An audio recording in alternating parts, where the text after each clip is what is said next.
Hello everyone, আসসালামু আলাইকুম। কী অবস্থা সবার, কেমন আছেন? আশা করছি ভালো আছেন। আজকে আমার শরীরটা অতটা ভালো না। সকাল ধরেই কোনো কাজ না করে শুয়ে থাকছি। 2টা বাচ্চা এখন উঠে ঘরের টুকিটাকি কাজগুলো করলাম। হালকা পাতলা রান্না করে নিচ্ছি। এখানে রান্না করতেছি বাঁধাকপি আলু ভাজি। বাঁধাকপি আলু ভালো কুচিয়ে ভালো করে ধুয়ে নিয়েছি। এখন ফ্রাই প্যানে তেল গরম করে পেঁয়াজ কাঁচামরিচ ভেজে নিয়েছি। হলুদের গুঁড়া মরিচের গুঁড়া না, হলুদের গুঁড়া, লবণ আর মশলা দিয়ে ভালো করে নেড়ে চেড়ে নিচ্ছি। তেলের পরিমাণটা ভাজিতে একটু বেশি হয়ে গেছিলো।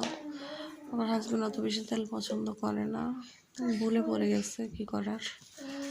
সব কিছু নেড়ে চেড়ে ভাজিগুলো দিয়ে দেবো। এখানে ভাজিগুলো দিয়ে ভালো করে উল্টে পাল্টে নেড়ে দিব। এখানে ভাজির পরিমাণটা একটু বেশি, অনেক বড় সাইজের একটা বাঁধাকপি নিয়ে এসেছে। অর্ধেক ভাজি করছি, তারপরেও কতগুলো আলু দিয়েছি, কারণ আলু ছাড়া আমার ভালো লাগে না বাঁধাকপি ভাজি। আলু দিলে খেতে একটু ভালো লাগে, তাই একটা আলু দিয়েছি। এখানে কিছুটা বাসি তরকারি আছে, কালকে সবজি রান্না করেছি, ওটা ভাতও রান্না করে ফেলেছি রাইস কুকারে। এখন ভাজিটা হয়ে গেলে মা ছেলে ভাত খাবো। রাইস কুকারের ঢাকনাটা যেহেতু ভেঙে গেছে, ফ্রাই প্যানের ঢাকনা দিয়েছিলাম। এখন ফ্রাই প্যানের ঢাকনা যেহেতু ফ্রাই প্যানে লাগবে, তাই রাইস কুকারে এখন আলাদা একটা ঢাকনা দিলাম। আজকে কোনো কাপড় চাপড় কিচ্ছু ধুইনি, একটা ভিজা লুঙ্গি ছিল, ওইটা দেওয়ার জন্যই ছাদে যাচ্ছিলাম। ছাদে লুঙ্গিটা দিয়ে দিলাম। অনেকগুলো আধোয়া কাপড় আছে, শরীর যেহেতু ভালো না, কিছুই করিনি। আর এখানে দেখেন আমার পিচ্ছি ছাদে উঠলেই তার খেলাধুলা শুরু আলো নিয়ে।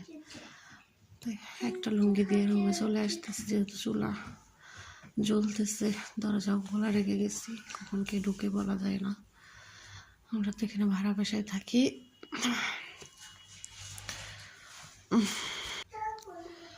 এখন ছাদ থেকে নেমে বাসায় চলে আসতেছি। পিচ্ছি কি দৌড়! ছাদে গেলে সে মহা খুশি হয়ে যায়, বালু নিয়ে খেলতে পারবে। গাছ লাগানোর জন্য বালু নিয়ে রাখছিলাম, ওইটাই। আমি ছাদ থেকে এসে আমার ভাজিটার কি অবস্থা দেখতেছি। ভাজি থেকে অনেকগুলো পানি বের হয়েছে। ভাজিটা ধুয়ে আমি ঝুড়িতে করে পানি জড়াতে দিয়েছিলাম, তারপরেও অনেক পানি বের হয়েছে। বাঁধাকপি থেকে পানি বের হয়। ভাজিটা ভালো করে নেড়ে ছেড়ে দিচ্ছি। কতগুলো ভাজি দেখেন, কোন দিনে খাওয়া শেষ করবো কি জানি। ভাজিটা ভালো করে নেড়ে ছেড়ে দিচ্ছি, তারপর আবার ঢাকনা দিয়ে ঢেকে জাল খাওয়ার জন্য দিব। শরীরটা ভালো না, খুবই খারাপ লাগতেছে, বুকে ব্যথা করতেছে। তাই ভাবলাম একটা গ্যাস্ট্রিকের ওষুধ খাই। আমি যেহেতু একা হাতে ভিডিও করি, এক হাতে ভিডিও এক হাতে রান্না বান্না, অনেক কষ্ট হয়ে যায়। ওষুধ খেয়ে আবার বাটিটা তুলে রাখতেছি।